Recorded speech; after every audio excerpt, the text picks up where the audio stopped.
and she even had a one-on-one conversation with Vince McMahon. And if that wasn't enough, she somehow finessed her way into helping operate the pyrotechnics at a WWE show. Oh, Yo, hell what is she, no. Eugene? What the hell is going on? This girl went full No. psycho mode and was tweaking and just started stalking the WWE as a whole. What? You ain't seen no sign of her being crazy, deranged.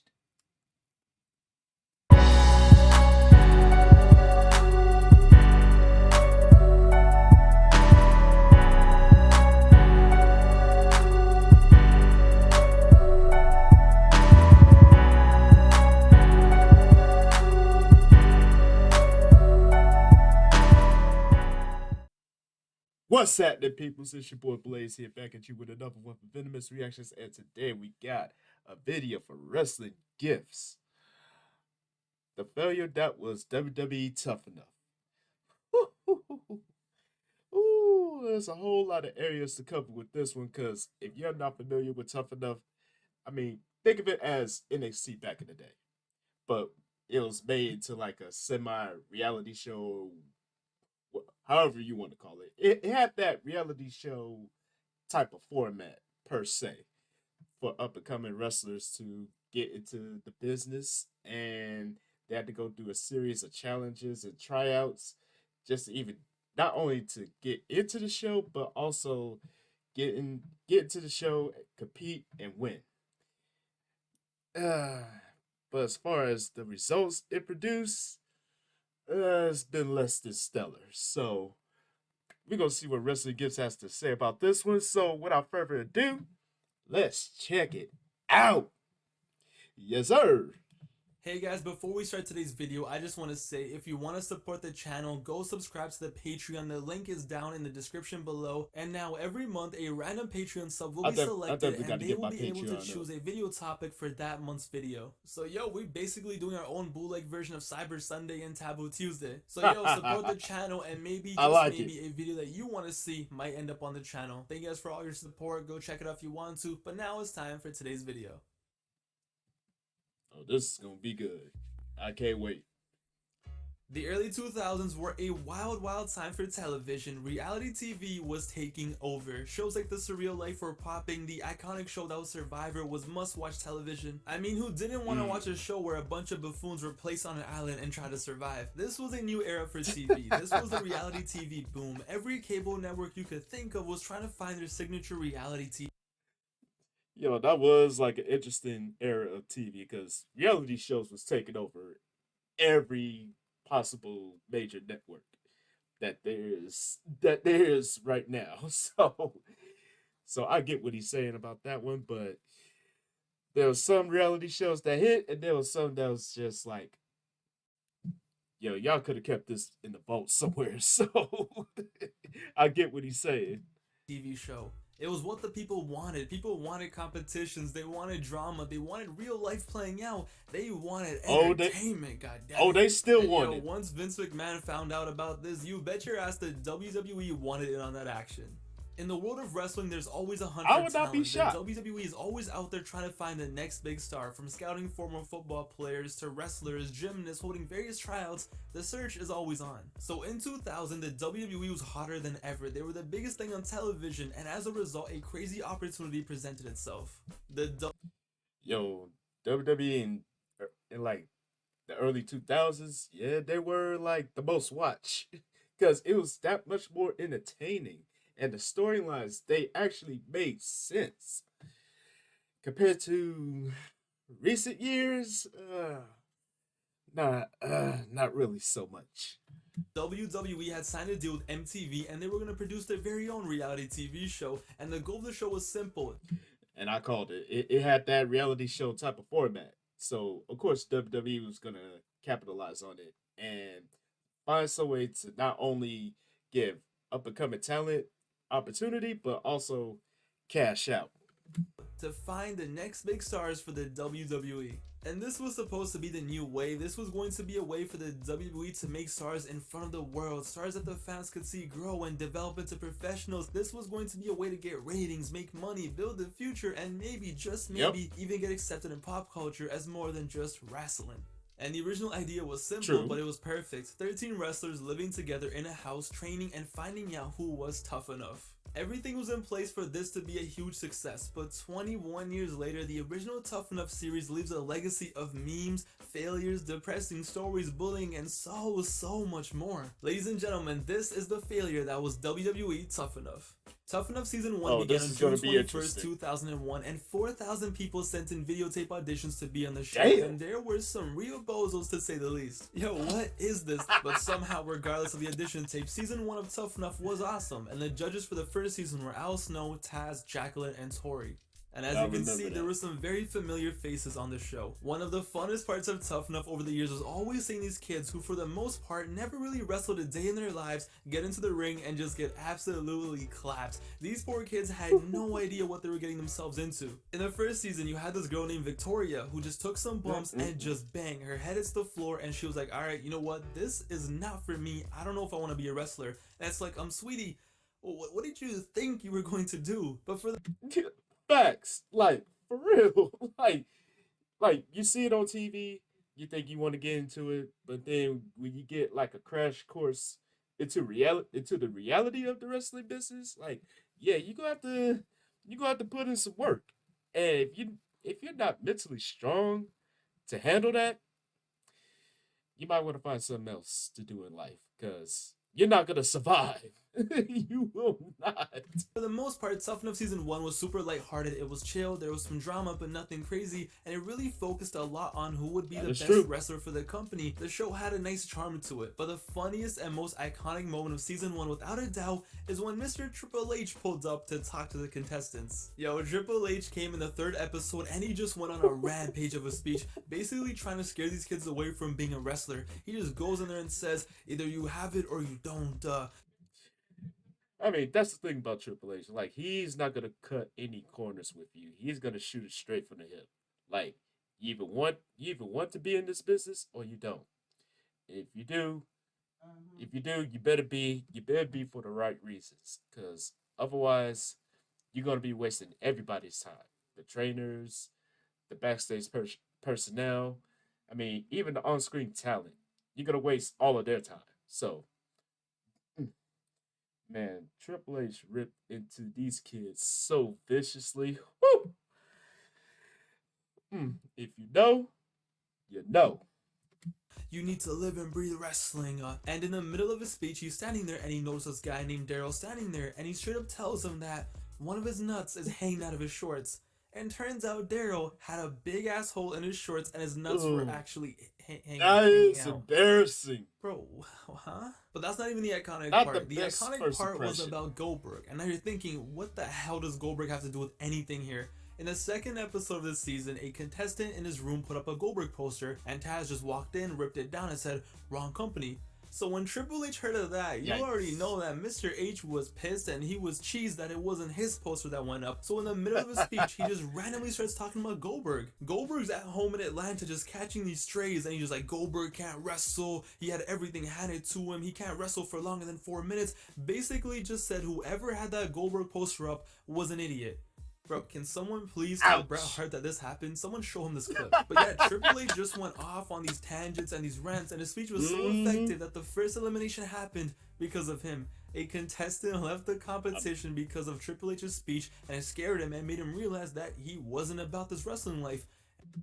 I mean, that's the truth. Like, you gotta have a passion for being in the wrestling business, and that doesn't only apply to this. It applies to everything in life. If you don't have the passion for it, don't do it. Like, you're just gonna be wasting time learning a new skill set or trying to learn a new skill set and you don't apply it. So why bother? If you have the passion for it or you don't. Simple as that. And once that happened, yo, they dropped like flies. Bobby Joe, yes, that was her name. She quit. Victoria quit. The injuries were getting so much, and every week there was a new injury. There was a guy named Chris, right? And he got the nickname CK, career killer, because he was out injuring every single person he touched. He was single-handedly responsible for injuring most of the people on the show, including the trainer. How do you injure the trainer, man? But after Oh, all the episodes, it was fun, it was lighthearted, it was cool, and we had a live finale, and the winners of the show ended up being Maven and Nydia. And it was okay, it was cool. For the first season, for what they had, they did the best they could. Maven definitely deserved to win. He had a decent run for a few years, but the thing is, as cool as the show was, as fun and lighthearted as it was, if you win the MTV and WWE reality show, you win the first season, you'd probably want your winner to become a big star. If you asked right. Vince in 2001, where would you see the winner Maven being in 2022, the first ever Tough Enough winner, he probably would say multi-time world champion, Hall of Famer, blah blah blah. But that's So not you what thought. happened. Maven did get a few chances, and sure, he eliminated The Undertaker at the Royal Rumble in a very iconic moment, but he just always came off as super generic in the ring. He never really had a character. His whole personality was, one Tough Enough, yay, I'm Maven. Yeah, I mean, I could see why he would say that. I mean, because you have to look at it like this. I mean, true, Maven had the wrestling ability. No one's taking that away from him. But if you don't have like any type of charisma or character, I mean, you're just pretty much plain. And I think that's why like Maven really didn't get that much of a push as far as like championships is concerned. I mean, like he said, that one iconic moment when he eliminated the Undertaker. I mean, of course, he will always be remembered for that. But what else has he done? The proverbial what if? That's not gonna work. And it was weird because in the finale, he looked like a star. He looked like a legit person you could see, being a top face in the company going forward. But not by Exactly. 2005, he was out of the company, and things did really go downhill for Maven in his personal life. So downhill that eventually his Tough Enough trophy that he Oh, won was sold on eBay. Poor guy, damn. man. Then you had the female winner because You the show was set up serious? to have one male winner and one female winner. So Nydia won and she had a 3-year career at the WWE I and like she made the Lydia. best of what she did. But all she was remembered for was being Jamie Noble's redneck trailer park trash girlfriend. What? What? You weren't tough enough to beat that? They Yep, had 13 basically. episodes on MTV to make these compelling Oh my characters, and they came out so god. well. The fans Like, chose them, the what fans are we wanted them, doing and then here? nothing really happened. And the two winners achieved nothing. They couldn't make one star. But you know what? It's fine, okay? It was still a fun show. It was cool. It was a great watch. Let's try again for season 2. Yeah, it was like a proverbial like trial and error just to see where this would go. And what we don't do, well, let me rephrase that. The mistakes we learned from season 1, we're not going to apply them to season 2. Or so we thought. Ah, whoo. Yo, this is a good video, bro.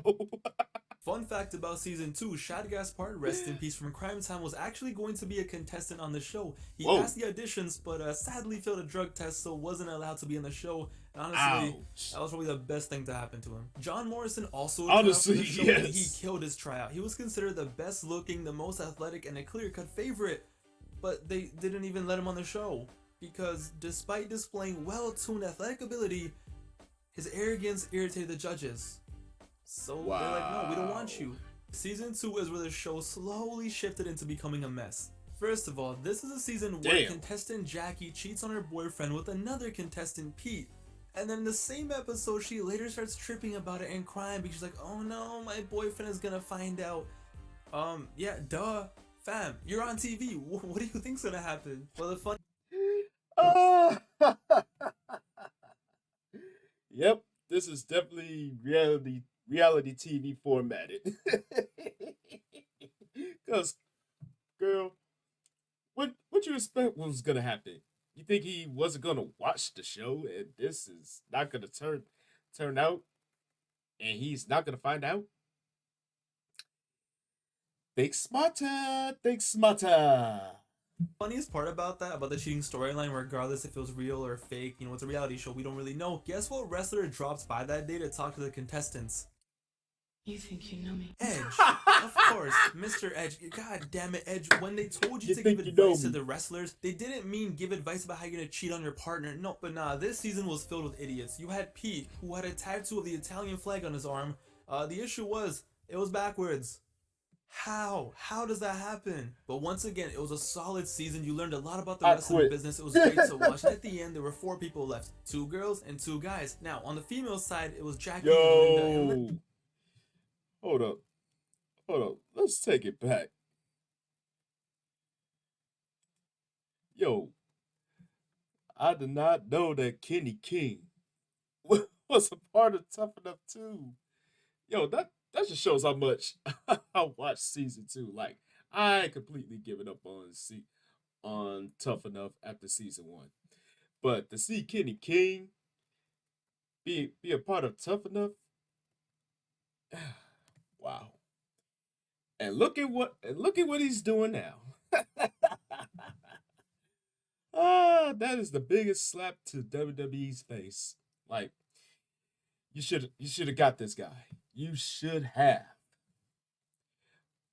But you live and you learn, and you deserve to slap yourselves. female side, it was Jackie and Linda was a clear-cut favorite. She was athletic, she was a badass, and you can see her come into the WWE and she could do something special. And then you had Jackie, who was I mean, she looks like a diva, but as everyone expected on the live finale, as it should have been, she was Linda pretty much Miles eye won, candy, and this per was se. cool because they got an athlete, they got someone aggressive, they got someone that can maybe go into the women's Okay, division, that be a makes badass sense. and wild out. And no disrespect to Nydia, the season 1 winner, but she had a way bigger upside and could have been a legit star in the women's division. So it seemed like, Facts. wow, Tough Enough season 2, they did it. Like, low-key, she could have been like the black version of China, per se. But, with Linda Miles, they dropped the ball. Bam! Like, you'll see. You'll see. Right, one future star with tons of potential, an athlete, someone legit. They signed him, they won. Let's go. Tough Enough is doing well. Things were looking up. Facts. And then as far as the other winners, it was Kenny and Jake, okay? Both men were highly praised. Both men could have easily won. Kenny was someone who was very elite in the ring. He was great at selling. He had a great look. Meanwhile, Jake, well, he had a great look.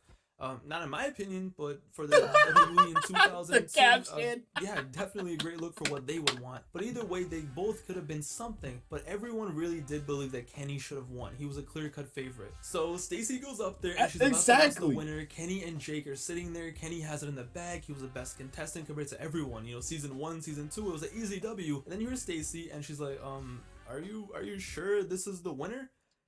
The winner was Jackie. Yes, Jackie. Kenny and Jake were just there like, who, what, where, how. You know there's something wrong when the announcer is like confused, like, okay, you sure this person won? Okay. The winner is Jackie. Yay! But honestly though, Kenny King should have won that one. Like, if you watch his matches from Ring of Honor even in TNA, even in Impact, like, bro can really go, and he is very athletic and he can sell his ass off. But of course, they want to give the last winning prize to the eye candy, because that was one of the WWE's main attraction when it came down to the divas, is eye candy. Now, Linda Miles, I can understand that. She is athletic and she is like built. But Jackie, why? Yeah, okay.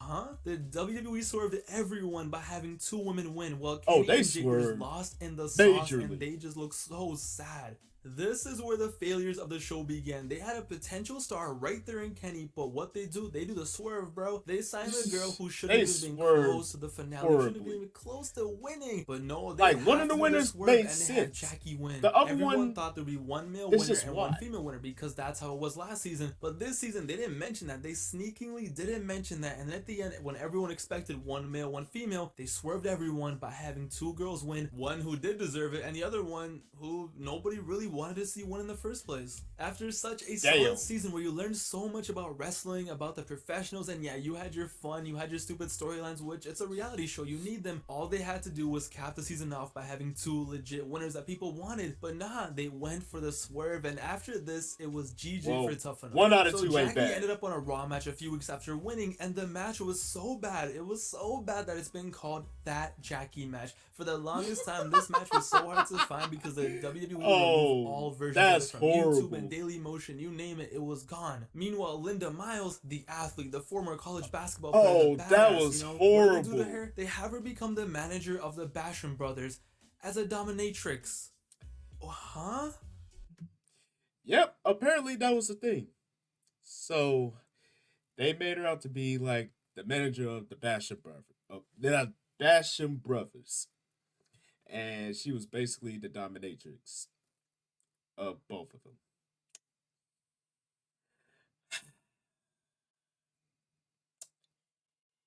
Yeah, okay. You have this girl win Tough Enough to make her this, to whip around a few men. Yo, what is wrong with this company? And in 2005, both women were out of the company. Kenny King, who should have won, went on to become a champion in TNA and Ring of Honor, but remember, he wasn't tough enough. But yeah, like I said, after season 2, it was GG for Tough Enough because season 3 is when shit just got out of hand. Even though John Morrison came back after getting turned down for season 2 and won the whole thing, even though he was technically the most successful Tough Enough winner ever, this season was the end. This season was the last season shown on MTV. That groundbreaking deal that WWE signed in 2000, this was the end. Yikes. And what a way to go out. MTV saw this shit and they're like, nah, we do not want this. First of all, meet Lisa. She seems like a normal girl, right? You know, just another contestant on Tough Enough. Well, sadly, we only saw her for 2 episodes in season 3. She disappeared from the show after she was shown making a phone call while everyone was out clubbing, and you basically find out that she quit and that wrestling just wasn't for her. Alright, simple enough, interesting, cool. But no. There is way more to the story than just that. So what really happened was when the contestants and the trainers went out clubbing, Lisa reportedly stayed behind and she started throwing herself into the walls. Yo, fam, you're not supposed to take bumps against the wall. What are you doing? I don't know what kind of Mick Foley matches she watched, but she just went off and eventually she went to the control room and then somehow ended up on the roof of the house where she was threatening to jump. Eventually the cops were called and she eventually had to be restrained with a straitjacket as a... Whoa. Like I said, I gave up on Tough Enough after season 1. I didn't even know about season 2 or 3. And thank God I did not watch it. But, yo, you have a potential prospect on a show where you can honestly win a contract to get into the business and also get into WWE. And she has like a psychotic breakdown and she's on the roof of the house. Yo, that's a bad sign. And whew, yo, yeah, I can see why MTV wanted to cut the cord on Tough Enough, but sheesh. But you got to have mental strength to go into this area, and you got to take your mental health seriously, because if you don't, not only are you putting yourself at risk, but everyone that is surrounding you at risk. And honestly, she did not get a handle of it for what Wrestling Gifts is talking about. But wow. The part of her hospitalization. Eventually she was flown back home and she was released into her parents' custody, but then she started attacking them at the airport and started denying that she knew who they were, and there was such a meltdown that an entire wing of the airport had to be shut down because of her. Wow, that is one way to leave Tough Enough. And you know what, at that point you feel bad for her, right? You're like, really though, all that stress probably got to her. She had a psychotic breakdown, a meltdown, whatever you want to call it, and hopefully she was okay after that, because you know, as important as wrestling is, it is not that important, and that is not what she needs in her life right now. But no. Exactly. No. It got much worse after that. Clearly, the How only can thing it that get mattered to worse? her was wrestling. And even though she was off the show, the WWE quietly got rid of her. You know, they didn't want to tell many people. They wanted to protect her privacy. She was off.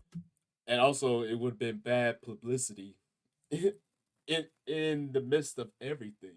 Like, you got a prospect that has a psychotic breakdown, and you quietly write her off the show for publicity purposes, because that kind of can not only hurt the show, but it can also hurt the brand too. So, whew.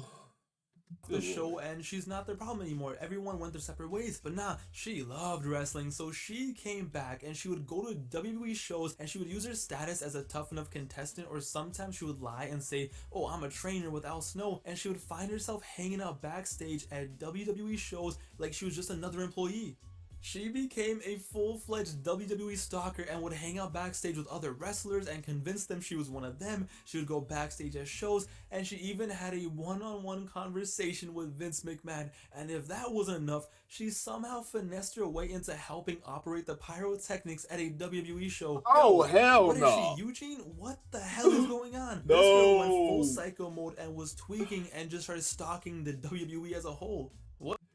You ain't seen no sign of her being crazy, deranged. Like, bro, how she is not in a mental ward right now? I mean, I know it's been years since like Tough Enough was around, but still, like, oh, uh, my brain hurts. I'm losing brain cells. I'm losing brain cells. Oh God. What a great season of Tough Enough, but that wasn't even the craziest thing to happen out of the season. No. On one of the final episodes, How the can it worst get crazier possible thing than could have that? happened on Tough Enough happened, and this basically sealed the fate for Tough Enough. They were doing a fun exhibition tag team match. They brought back some old trainers like Chavo Guerrero and stuff, and they're doing, some fun tag team matches. Maven came back, Nydia came back. It was cool. They did the first match, and everyone was happy. It went great, and then it was time for the second one. And the two standouts on the show in this season were John Morrison, one of the winners, and a guy named Matt Cappotelli. So Hardcore Holly is a former trainer, right? And he was going to be in the match. He came back to appear on this episode of Tough Enough, and the first person to shake his hand when he walked in was Matt Cappotelli, who always came off as such a super nice guy, really talented, really chill. But alright, cool, the match starts, it's fine, and eventually when Matt is in the ring, Hardcore Holly gets tagged in. And ladies and gentlemen, this maniac, just look at his face, just look at his face. He walks in there, he doesn't say anything, and just boom, he just starts beating Matt's ass for absolutely no reason. Just look at this guy's face. He goes in there and he destroys poor Matt, beats him up, punches to the back of the head, and you can hear the shots. It was legit. This wasn't fake. This wasn't like a fake beating up situation, a part of a match. No, he was genuinely beating up Matt. Yeah, Hardcore Holly is really lived up to that name, Hardcore. Like, he is not gonna cut anybody a break. Like, but whoa. Like, you went after a prospect. Like, someone that could potentially win the competition, and you're just going at him like he's one of the regulars. Like, nah, bruh.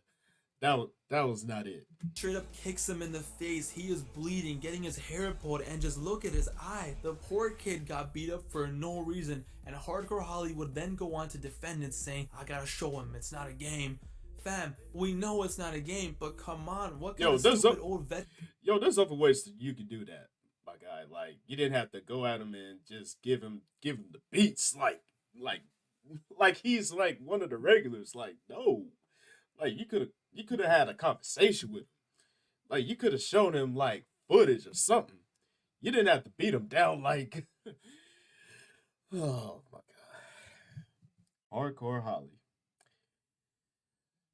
No comment. Veteran shit is this. You're supposed to take care of your opponent, especially if it's a guy who's not properly trained. The whole business is built on trust, and you go in there and beat up a kid for no reason on a show where you're supposed to teach them about the business. And it was just so stupid, because for every other season, all the other trainers were fine. They were chilling. They never beat anybody up. But Hardcore Holly walks in and he thinks he's all Mr. Tough Guy. I'm tough enough. I'm the big bully, man. I'm the veteran. And he just beats up this poor kid for no reason.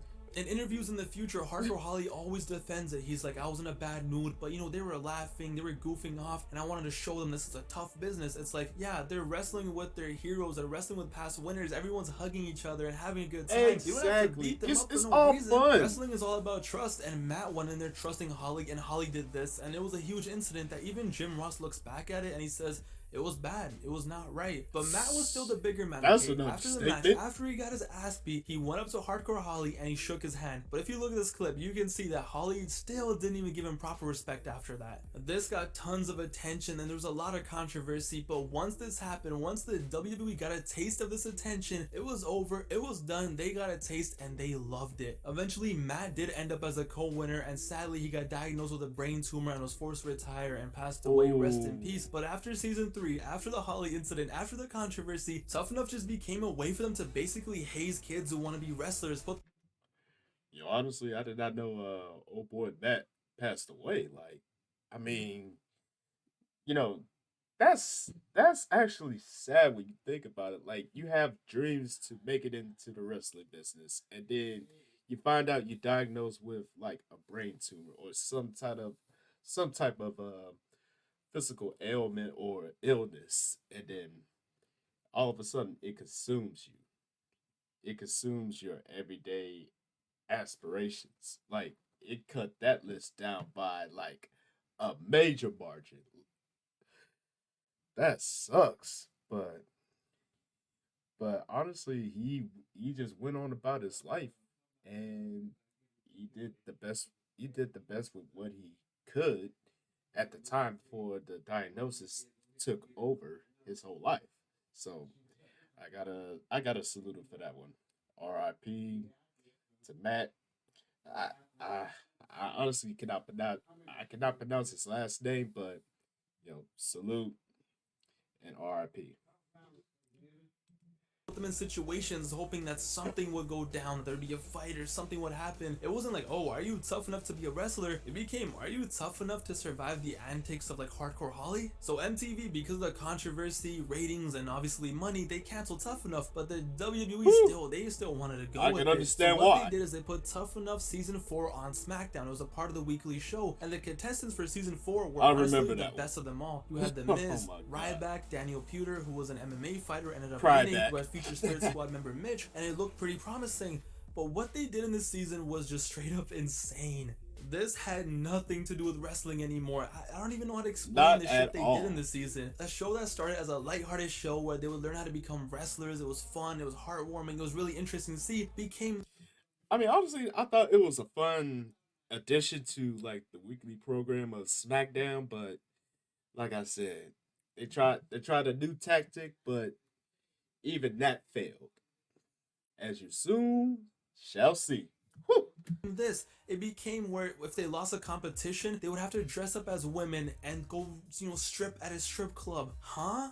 They had these jacked up wrestlers dress up as women and go into strip clubs and dance. Like, no, what is this? You had the Big Show ranting Yeah, what is backstage this, about bruh? respect and how the locker room is a sacred place, just pushing on wrestlers like it's nothing. You had Big Show at one point trying to sucker punch a wrestler and he misses, so he starts laughing and then he starts Thank body slamming goodness he everyone. did You had them miss. bring back Mae Young, who's like 80, 90 years old, and have them make out with everyone. Every week it was basically like, how do we embarrass these guys? It was a show to make people backstage laugh. It was a show to give people like Hardcore Holly and all these other people an outlet to feel like badasses, to straight up just embarrass these kids. But the most iconic part of this show was when Daniel Puder tweaked on Kurt Angle. On week 2, it was Kurt Angle's turn to go be Lord Commander and basically just embarrass these kids. So he was in the ring and he was doing a squat competition. Whoever can do the most squats, and eventually one kid won, and you would think he would get a prize or something, but no. Instead, he had to wrestle Kurt Angle, an Olympic gold medalist, in a legit wrestling match. So of course Kurt Angle beats him up and he wins, and during this whole little match, he actually fractured the poor guy's ribs. So then Kurt Angle's feeling all macho and tough, he's all amped up, I so didn't he know about challenges that Eddie one. or anybody else to get in this ring and wrestle me.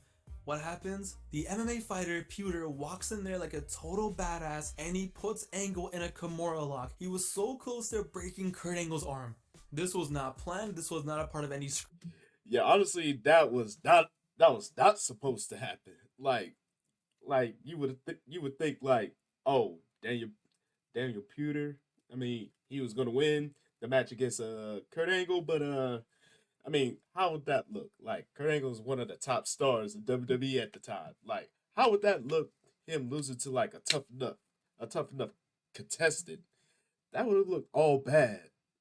And so, and so, like Daniel, he wanted to show that you're not gonna bully me around, but it wasn't the right call. But he had to stand up for himself. And when he slapped on that Kimura lock, like, whoo, you would you would have thought that would have been the end of Kurt Angle that night.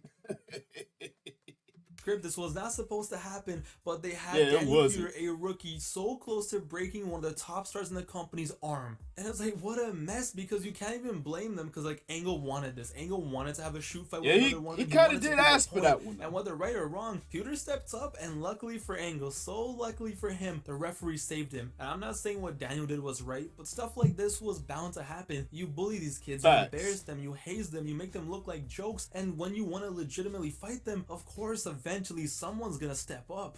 But this season was embarrassing, it was a mess, and eventually Pewter won. He It won the was. contract, he won the fan vote, the fans voted for him, they wanted him to win, and out of all the clowns, he was the one that won. The fans liked him, so what do they do to repay him after he wins the $1 million Tough Enough?